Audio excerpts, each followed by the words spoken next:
So pumunta tayo dito mga boss. Yung pang-apat nating na topic, eto saglit lang ha. Kukunin ko lang. Dito tayo. Mr. President. Eto. So ngayon mga kababayan, 988 viewers, paki-like po ang ating live stream. So eto. Pumunta po tayo dito. Balita to ng CNN mga bossing, no?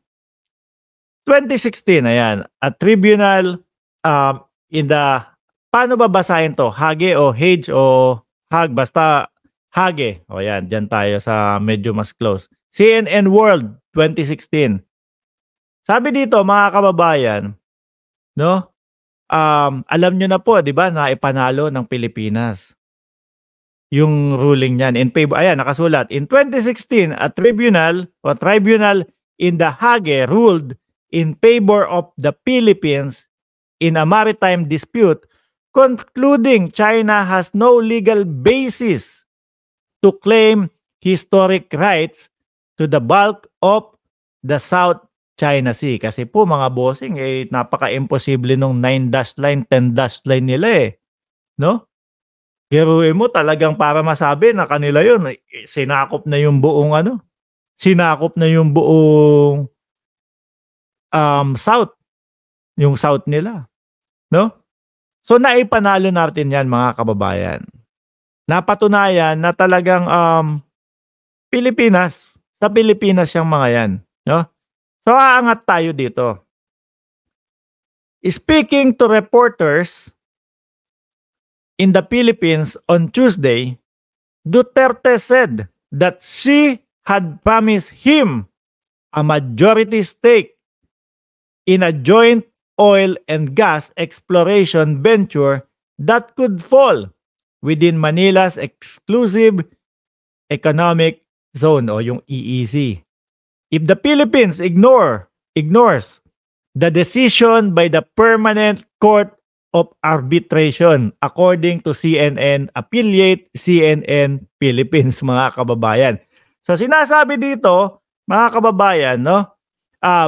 Bibigyan ko kayo ng hati. Mas malaki ang hati ninyo, no? Kung sakaling makakuha tayo ng mga langis dito, kung sakaling makakuha tayo ng kung ano-ano man dito, mas malaki ang hati ng Pilipinas. Ayan. Di po ba? Pero, mga bossing, I love you too, Janice Bailon. Pero mga bossing, ano ang kapalit? Ano po ang kapalit, no? Nung mas malaking hati, yun 60-40. 60 ang mapupunta sa Pilipinas, 40 ang mapupunta sa China.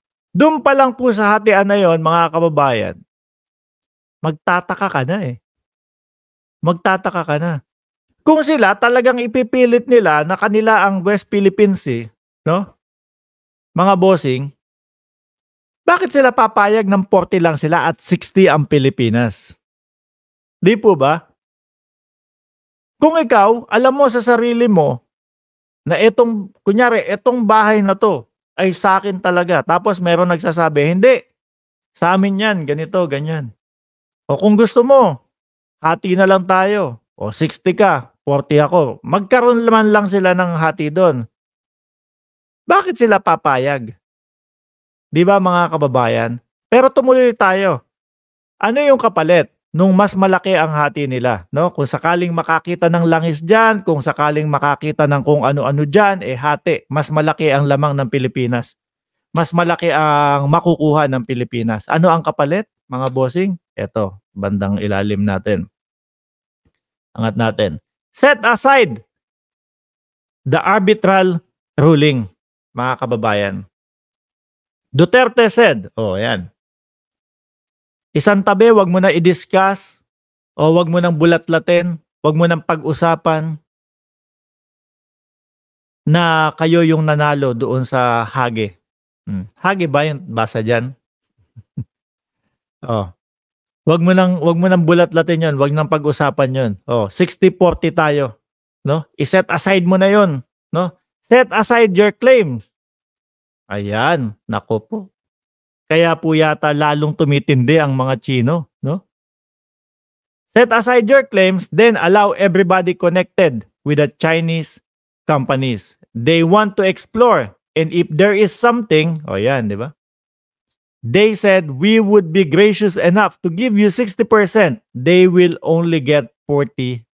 Eh, baka pati yung hatian na yan eh, kayang-kaya nilang denggoyin, ano? Kayang-kaya nilang hindi naman talaga ibibigay. Oh, ito lang nakuha namin eh, ganito, ganyan. Oh, ito lang nakuha namin. Oh, yung pala, eh, nakatago. Ma'am Rowena, salamat po sa inyong super sticker. Mabuhay ang bagong Pilipinas. Salamat po. Marcos noon, Marcos ngayon. Forever, mabuhay ang bagong Pilipinas. Shout out, silent viewer mo ako from Milan, Italy. Digong dugyot, sabi ni Ma'am Evelyn Garcia. So ayan po yung kapalit, mga kababayan, no? Yung sabi sabi ni ako ito, Mark, bayaran ka talaga, nanghihingi ka ng pera sa viewers mo. Uy, bigla na lang, paano ko, ito, ay, kakabayad lang sa akin, kakasingil lang sa akin, ayan, paano ako manghihingi dyan? Oh, ayan, hindi ko pa binibilang, kasi po, ito yung mga bayad eh, oh, kakabayad lang, oh, ito pa, gusto mo mga tagwawan pa, bakit ako hihingi ng ano, oh, okay. Diba? Eh yan, na-appreciate natin yung mga ano, yung mga ipinapaunlak. Ayan po mga kababayan, kasi bago ako mag-vlog, nilagay ko dito, sabi ko, ayan, sabi ko, mamaya na nga bilangin ito. Okay na sa iyo? Paano ko naman? Ay, Diyos ko. Swerte talaga ng Malacanang vloggers. Okay na yon. Nahiya naman ako doon sa sinasabi mong bayad. Oh. Paano yan mga kababayan, di ba? Kaya po pala, nagiging naiisang tabi na mga bossing yung pagkapanalo natin. At ang lakas ng loob ng mga Chino na sabihin na hindi namin ano yan. Hindi namin kumbaga kikilalanin yung hagi na yan or something. Kaya naman pala. Eh di ba po natuloy yan yung pag-explore nila doon, mga bossing? Natuloy yan yung pag-explore nila doon. May napala na ba ang Pilipino doon? May napala ang Pilipinas doon? Parang wala ata mga kababayan.